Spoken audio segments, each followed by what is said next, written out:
My dad is the person who taught me how to use humor as a defense mechanism.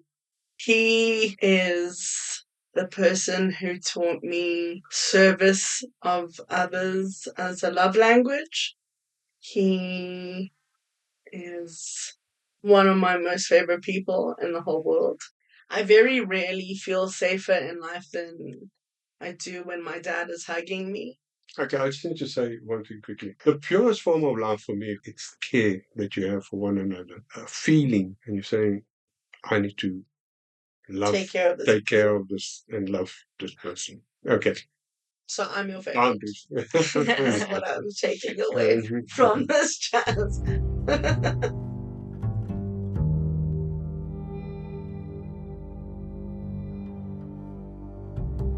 Welcome to season 2 of Are We Our Work?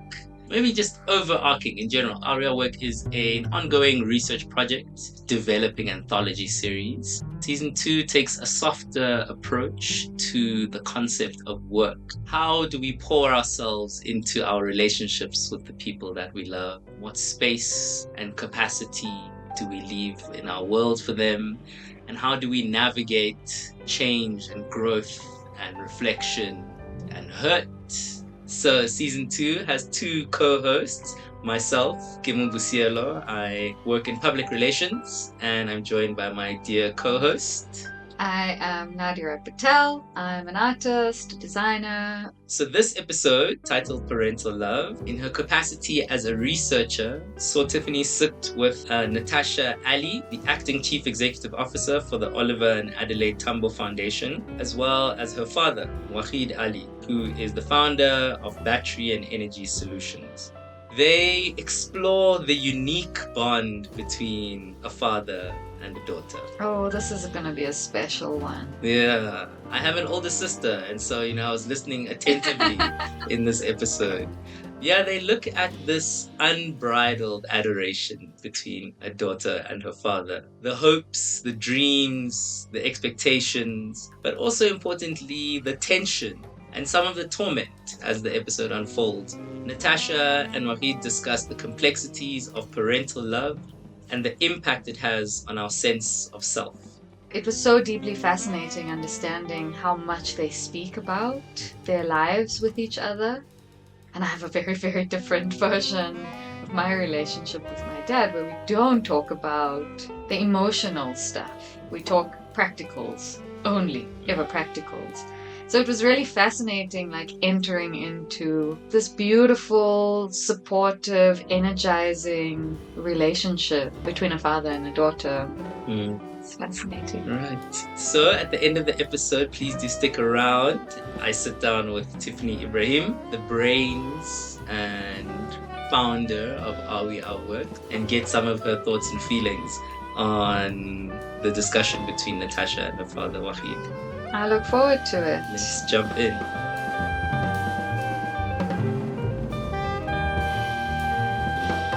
Wagied, can you share who Natasha is, who your daughter is, both as an individual, but also who she is to you? My thinking of Natasha is in different phases of her life and also my life. One of the saddest things for me is there was a time, I think, when she was at varsity, when we drifted apart, and it still today hurts me to think about that. But I think for me now, she has assumed the role of the eldest daughter, and she shows me a lot of love. I'm really proud that she's now coming into her own. She's now the leader that I always thought she would be. So if I'm not there, she can at least take over, and lead. For me, she's a very compassionate person. And that's what I like. And do you see yourself in your daughter? I do. In what way? Sometimes you have to lead, right? And sometimes you just sort of sit back and let things happen. But people also know that there's a time when they need to come to you and get your input before they can come to a decision. I don't have to be the first one in the line. I don't have to be the lead in everything. I can sit back and she'll tell me. I often do that. But when I feel I need to step in, I can. And I've seen that in her as well. Let's come to some decision or some consensus on this thing and move forward. Can we reflect on the time you drifted? Your father mentioned that it was during varsity days. Yeah. From your perspective, what was happening during that time? I spoke earlier about how pressured I felt growing up to be excellent all the time. By the time I got to varsity, I just couldn't do it anymore. I mean, stereotypically, people have their rebellion at 16 or whatever, and mine just came a lot later. And I can speak about it now after years of therapy, but after being expected to be perfect and excellent for so long, I couldn't do it anymore, and I was exactly the opposite, and I wasn't going to class and I was failing and whatever. And I think it was really difficult for my parents to understand this person because I'd never been that person, but it was also difficult for me because I'd never been a disappointment. But I just couldn't do it anymore. I couldn't be this shining star, especially because I didn't know anymore, or maybe I had never known who I was. And I needed to be the opposite to find where I was in all of it, the good, the bad, and the ugly. Yeah. Well, can you come in there? Because I think this is something that has come up a lot in the research that I'm doing, is how children internalize what they feel is the pressure coming from their parents. And I wonder, is it a pressure that parents are actively putting on their children? Is it not that at all, but it's having the adverse effect? Why do you think the parent and the child relationship gets to this point where the child crumbles under what they feel is a heavy expectation from their parents? As parents, sometimes it is probably an unrealistic expectation. We, especially somebody close to us, we intensely love. They can't fail. They cannot stray, cannot be, call it, less than perfect. Why? Unfortunately, Tiffany, I can't say to you, when you become a parent, you're given a manual and it says, if you encounter this situation, act this way. You try and address a particular situation, which is totally unfamiliar to you and totally unfamiliar to anybody else, because the people outside the family cannot understand the dynamics. We inside the family are confronted with something that we've never encountered before from somebody that has never acted that way before. It creates tension between the parents because we don't understand it. While I'm trying to say, maybe give a little leeway, it's like, no, can't be that way. Why is this happening? How did you understand it? Do you remember how you were diagnosing what was happening? I still can't. I didn't know ahead of time. And the first time I didn't know which direction to go. Yeah. We needed to not be together for...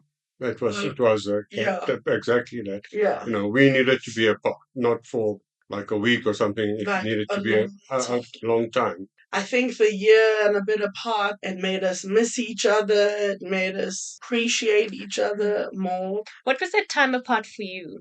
How do you internalize it now? It's a constant thing. You are so scared that your child that you have raised, that you've invested, tried to guide and try to help and whatever else, now shows tendencies of frailness, weakness, and that sort of thing. Because that's how society sees it. It's weakness. So it was difficult. It was enormously difficult. And like I said previously, it put a strain my relationship with my wife. And on my relationship with my sister. Yeah. That period of the rebellion is the reason, 90% of the reason I won't have children. Now understanding like my parents, what they went through, I don't want that. I don't want to put my expectations on someone else. And I also don't want to worry like that about... It's major commitment. It really is. It's not, and it's not, you can't even define it as a 20-year time period commitment. It goes on forever and ever. What does it mean to build that kind of emotional endurance? What does it mean to keep a pack together as the nuclear family? How would you reflect on your journey as a parent over the years? You have to have commitment to the family and especially to your children. And you have to ride the roller coaster, because whatever they're going through, you go through. And whether it's a childhood breakup, first romance or something like that, I mean, you there. I also feel the pain and the angst and all of those sort of things. And you actually have to go through these things, and you living it with them. But you also trying to remain a calm and steadying force in this whole topsy-turvy roller coaster ride. I wish my parents had been in therapy. It's a generational thing. I know that We've asked him they all many times. yeah. We've asked them both many times. A problem will come and go, and you pray on the problem and you ask for advice. I still can't see myself being therapy. What is that? I don't understand it. And I can't see myself not happy. Yeah. And I'm glad that they can go to somebody at least and do what the necessary to get over this thing and to get a healing process going. I'm absolutely fine with that because you always want to see them progressing, getting through it. We want to recovering, see you going through it and progressing. I'm too old. I'm 68. Dad, you're not too old. Die soon, so. You're not going to die soon. So one of the reasons I wanted to speak with you specifically is because I think it's quite unique that Tash has had a dad her whole life, being present physically and emotionally. I, for example, don't know who my biological father is. And my story is not a unique one. If anything, it's the more common one. Yeah. And I was hoping we could reflect a little bit on fatherhood of your generation. I'd like to know what your thoughts are on the state of fathering. I think if you make the commitment like we did, I mean, I made the commitment between myself and my wife. We love each other, and as you've heard, against all odds, we decided to create a union, create a family. Hence, my commitment was, these are my kids, I'm there. But by and large, people get married, Dad, and people have children. It doesn't mean you have a present father. Yeah, no, I understand that as well. But for me, that was my commitment. I might not always be happy with what they're doing, the way they address the situation, but I need to be here for them because of the love. We decided to bring a life into this world. I mean, we have to be committed to it. And why do you think also the opposite plays out? Why do you think a lot of men in particular make commitments and fall through on those commitments? I grew up with a bunch of guys who did a whole bunch of things and basically treated women as things of pleasure and that sort of thing. I will never say to somebody, I love you in a romantic relationship if I don't mean it. It's such a commitment to say, I love you. Yeah. If you want to be a father, you have to show the love and you have to show the commitment that goes with it. Without that, you cannot be a father. I mean, a father in the true sense of the word. Then I wonder, well, then what keeps people committed to a unit that sometimes feels quite suffocating? Yeah. Claustrophobic. And I'm sure it does. It does, because I think the one thing that we've had between Cynthia and myself is the freedom. It's like, I'm into hiking, I can go and hike. She's into doing her things. We will inform each other, but there's no her asking me permission because she wants to go and spend a ladies' night, with her friends. We decided that we're individuals. We need space. Still today, she's an individual. I'm an individual. So. They really are. I think it's pretty wonderful. They lead very separate lives and they lead very together lives, and space is so important, and giving each other space to miss each other is wonderful. The hardest time I think I've ever, besides, my rebellion, seen my parents go through is level 5 lockdown, because they had never spent that much forced time together. Doesn't work. It doesn't work. 9 years of marriage. Oh, God. Like, my mom would be calling me and my dad would be texting me. And I was like, talk to each other. Don't talk to me. I don't live with you.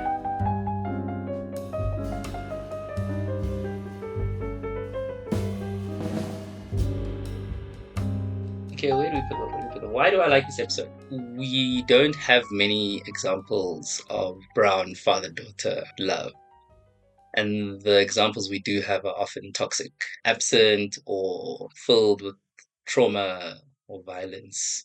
or super like patriarchal, where the daughter is almost a second wife without making it too controversial or perverse. So yeah, I think it was really refreshing to be exposed and given such deep insight into a world where a father and a daughter are both very intentionally trying to form a new kind of relationship.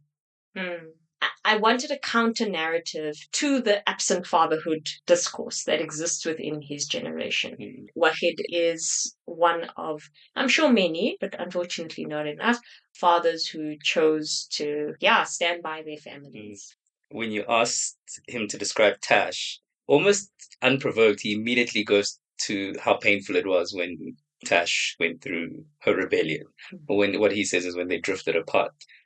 Tell me what you think this point of rupture is about. This like internalized pressure that keeps coming up. What I think starts off as a well-intentioned, I want the best for you, becomes such a weighty pressure expectation to the point of rupture. Yeah, I understand the rupture to be a contestation on claiming whose life the child is living. And maybe what the child is pushing for is an independence or freedom from that projection. It's almost as if they had to go through a breakup and then come back and come back in a different formation. That's the biggest takeaway for me. Understanding love beyond romance and seeing that similar cycles play out in non-romantic situations that do exist and often get a lot of attention in romantic situations. I'm slowly starting to understand, by no means do I, but slowly starting to see patterns of the human condition and what it means to be in relation to people and how there are breaking points and mending points. So, yes, I do find it interesting that they agreed that their breakup was necessary and that was an opportunity to turn a new leaf. That maybe growing apart is part of staying together sometimes. I empathize with parents in this regard because I think the parental dynamic, it's so much more difficult within that dynamic to prioritize and respect and appreciate individualism than in a romantic or a platonic one. I mean, one, you can quite literally see yourself in this person. And this is coming from someone who doesn't have a child, but I imagine that it's so difficult to tear yourself apart from, or to remove yourself from the notion that this is not yours. I also found it interesting that they have such different approaches on how to recover, specifically around the therapy topic. He can understand how a methodology can work for someone, but reject it for himself. One of the first things Natasha says is that she learned how to use humor as a defense mechanism from Wagied. And then when they talk about therapy, he makes a really morbid joke about he's gonna die sooner. That's why he can't go to therapy.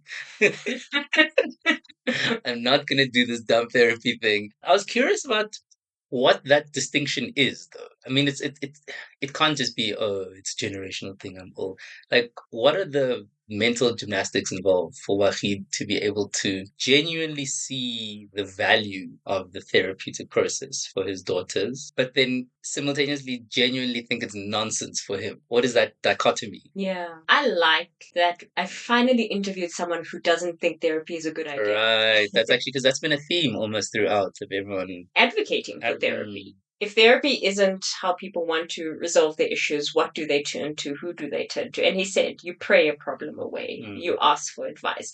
It helped me understand why religion is such a prominent force, but also presence in the lives of people, especially people who don't buy into mental health as a profession. And listening to this conversation, it made me reflect on like language takes such a big space. And I found it so interesting that while Waheed is open and he's committed to being vulnerable in this space, he doesn't describe his feelings in the way that Natasha describes her feelings. You get the sense that for people of that generation, some things just are.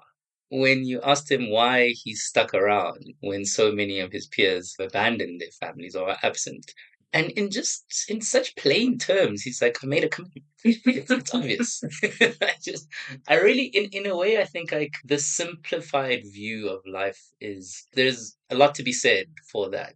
So what I like about this episode is that you see how his children, in this case, I suppose his child, is able to challenge him in a way that is shifting him but not necessarily changing him. I think there's a rigor to how parents and children challenge one another. And maybe that's the beauty of having children, but also constantly being in dialogue with people who are different from you. It's the ability to stay in conversation, even though you're not saying things in the same way and you're not trying to make the same point, but you're not leaving the conversation. You're not rejecting one another. There's a tolerance. Maybe that's what I'm trying to say.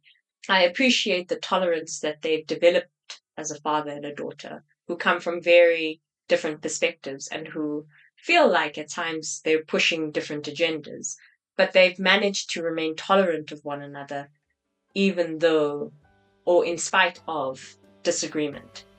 Not everyone can do that. Not all of us know how to do that.